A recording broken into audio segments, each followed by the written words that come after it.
Hello दोस्तों, Shiv education channel पर आपका स्वागत है। हम 1857 की क्रांति पढ़ रहे थे और कोशिश कर रहे हैं कि राजस्थान पशु परिचय का संपूर्ण कोर्स निःशुल्क हो। 1857 की क्रांति में हमने पढ़ ली थी छावनियाँ कौन कौन सी है और कौन कौन सी वहाँ पर सैनिक छावनियाँ है और कितनी है, कौन नेतृत्व करता है, कौन निर्माण करता है, ये सारे बेसिक क्वेश्चन हमने देख लिए थे। उसके बाद कौन से क्षेत्र का कौन सा पॉलिटिकल एजेंट है और वहाँ के शासक कौन है, ये स्पेशल क्लास हमने कल मेंशन कर दी थी। और आज की हमारी क्लास रहने वाली है कि आगे इन छावनियों ने कैसे विद्रोह किया और कैसे सैनिकों ने एक दूसरी जगह जाकर अंग्रेजों को मारा। तो चलिए आज की क्लास हम स्टार्ट करते हैं कि 1857 की क्रांति। 1857 की क्रांति मैंने कल आपको होमवर्क दिया था कि क्वेश्चन शेखावटी ब्रिगेड की स्थापना कब हुई थी, तो इसका आंसर होगा 1834 में झुंझुनू में। शेखावटी ब्रिगेड की स्थापना कब हुई थी? 1834 झुंझुनू में। आगे हम देखते हैं कि ब्यावर के संस्थापक कौन थे, तो ब्यावर के संस्थापक डिक्सन थे। ब्यावर के संस्थापक कौन थे? डिक्सन। और शेखावटी ब्रिगेड की स्थापना कब होती है? 1834 में झुंझुनू में। और जोधपुर लीजियन की स्थापना कब होती है? 1835 में। ये दोनों ही क्वेश्चन आए हुए एग्जाम में है, इसलिए इन चीजों को आप ध्यान रखने। ये दोनों क्वेश्चन एग्जाम में आ चुके हैं और आगे भी आने की इनकी संभावना है। फिर है कि जोधपुर लीजियन की स्थापना 1835 को होती है और जोधपुर लीजियन के जो सैनिक थे वो पूर्वीय कहलाए और इनका मुख्यालय एरनपुरा। मुख्यालय कहाँ है? एरनपुरा। राजस्थान में क्रांति की शुरुआत कब होती है? नसीराबाद से होती है। और कब? 18 मई 1857 में। राजस्थान में क्रांति की शुरुआत कब होती है? नसीराबाद से 18 मई 1857 को। और राजस्थान के मंगल पांडे जो 1857 की क्रांति के भामाशाह भी कहलाते हैं, वो कौन है? अमरचंद। कौन है? अमरचंद। राजस्थान के मंगल पांडे या 1857 की क्रांति के भामाशाह अगर हमसे पूछा जाता है तो आंसर क्या होगा? अमरचंद। अब देखते हैं कि कैसे इन सैनिकों ने इन छावनियों से कैसे विद्रोह किया। तो सबसे पहले हम चलते हैं नसीराबाद छावनी। और नसीराबाद छावनी को कहाँ पड़ती है? अजमेर में। तो क्या हुआ था कि नसीराबाद छावनी में जो तैनात सैनिक थे उधर 1857 की जो क्रांति है ये चालू हो गई थी। इस वजह से अंग्रेज अधिकारियों का जो तोपखाना था, जो उनके गोला बारूद ये सब चीजें रखी हुई थी, वो अजमेर में रखी हुई थी। और वहां पर 15वीं बंगाल नेटिव इन्फेंट्री वहां पर मौजूद थी, जो हमने आपको पहले ही बता दिया है। अब बार बार लिखने की उसकी जरूरत नहीं है, आप याद रखिए। तो 1857 की क्रांति जब 18 मई को नसीराबाद में हुई थी, तब 15वीं बंगाल नेटिव इन्फेंट्री वहां पर मौजूद थी, तैनात थी। और अंग्रेजों के समस्त खजाने, उनके गोला बारूद, सारी चीजें उसके नसीराबाद अजमेर में थी। अजमेर के अंदर उनका मुख्यालय था। अब वहां पर क्रांति हो जाने के कारण अंग्रेजों को ये डर हो गया कि यहाँ पर भी इनका आक्रमण हो जाएगा।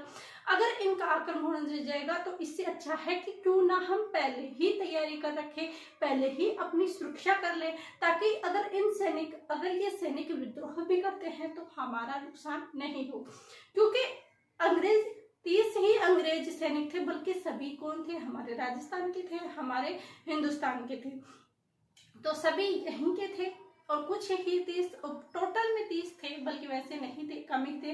लेकिन वहां पर अगर विद्रोह हो जाता है तो अंग्रेजों नुकसान हो जाएगा। उनके जो खजाने हैं, उनके गोला बारूद जो चीजें हैं, उन पर सब पर इनका अधिकार हो जाएगा, इन सैनिकों का अधिकार हो जाएगा। इनको खुद को डर था। तो इस वजह से ये क्या है कि अपनी सुरक्षा की दृष्टि से इन्होंने क्या किया कि मेरे से सैनिक बुला लिया, सैनिक टुकड़ियां बुला ली मेर से। और 15वीं बंगाल नेटिव इन्फेंट्री थी, इनकी जगह मेर वालों को यहाँ पर आ जाने के कारण उनमें असंतोष बढ़ गया कि इन पर तो हमें विश्वास भी नहीं है और ये हम पर विश्वास कर रहे हैं। इस वजह से वहाँ के 15वीं बंगाल नेटिव इन्फेंट्री को चेंज करने की वजह से वहाँ पर किया। और जो तोप के सैनिक थे उनको भी चेंज कर दिया, उनकी जगह भी दूसरे सैनिक लगा दिए गए। तो इन्होंने क्या किया कि जो तोप वाले सैनिक थे उनको अपने साथ मिलाया और वहाँ पर खुद का अधिकार किया और वहां पर विद्रोह कर दिया। ये नसीराबाद की एक छोटी सी स्टोरी है। आई होप आपको समझ में आई होगी। अब इसके इम्पोर्टेंट क्वेश्चन है वो हम देख लेते हैं कि आप ये कहानी आराम से सुन ले ताकि अच्छे से याद हो जाएगा। नसीराबाद छावनी अजमेर में इसके नेतृत्वकर्ता कौन थे? इसके नेतृत्वकर्ता कौन थे? बख्तावर सिंह। ये वन लाइनर के अंदर क्वेश्चन है ताकि ये डायरेक्ट एग्जाम में आने वाले हैं और जो मैंने आपको स्टोरी बताई इस माध्यम से आप याद रख सकते हैं।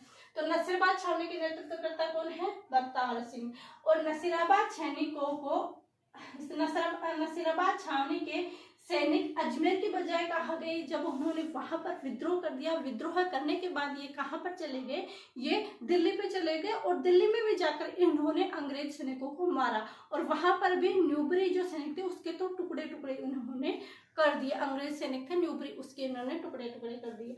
तो नसीराबाद छावनी के सैनिक अजमेर की बजाय कहाँ पर चले गए? दिल्ली में चले गए।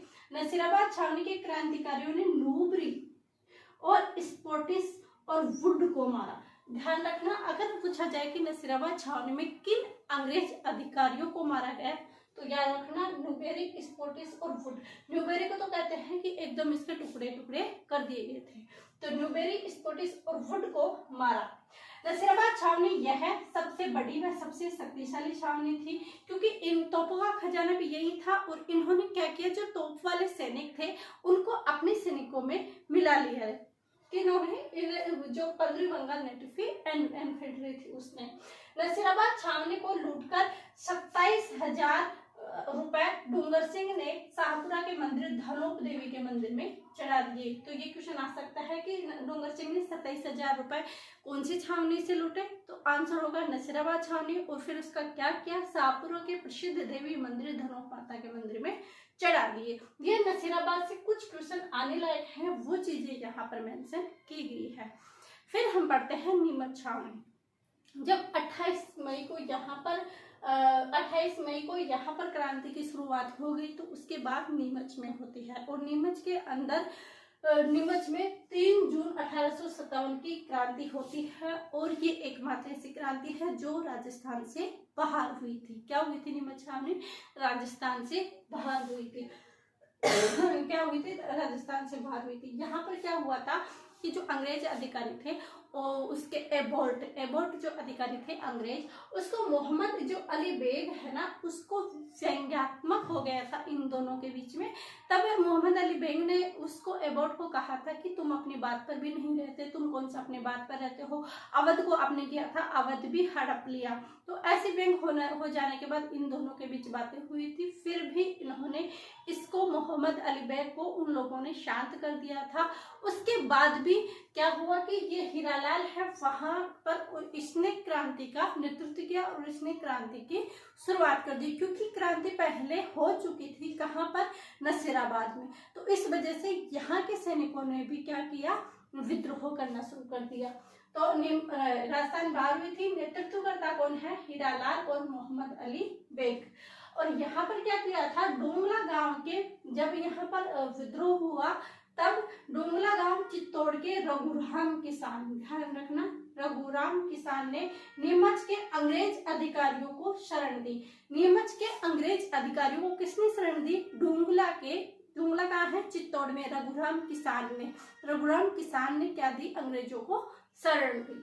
फिर है स्वरूप सिंह ने अंग्रेजों को जगमंदिर में शरण दी। स्वरूप सिंह ने जगमंदिर में शरण दी। और यहाँ से क्वेश्चन आ जाता था कि कौन सा ऐसा शासक है जिसने अंग्रेज अधिकारियों को शरण दी थी? तो शासक का नाम आएगा स्वरूप सिंह। कौन आएगा? स्वरूप सिंह। यहाँ पर भी इन्होंने पीछा किया था।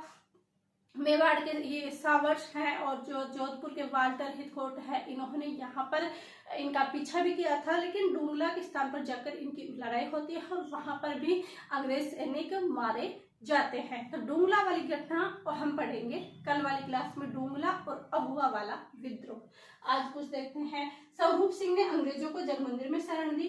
देवरी छावनियों के सैनिकों ने नीमच क्रांतिकारियों के साथ मिलकर विद्रोह किया।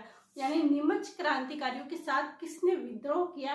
तो देवली छावनी के जो सैनिक थे उन्होंने नीमच के साथ मिलकर विद्रोह किया। ये आज की क्लास है। कल हम पढ़ेंगे कि जो डुंगला स्थान पर इसी नीमच छावनी में के बाद डुंगला स्थान नामक पर विद्रोह हुआ था, वो वाली घटना।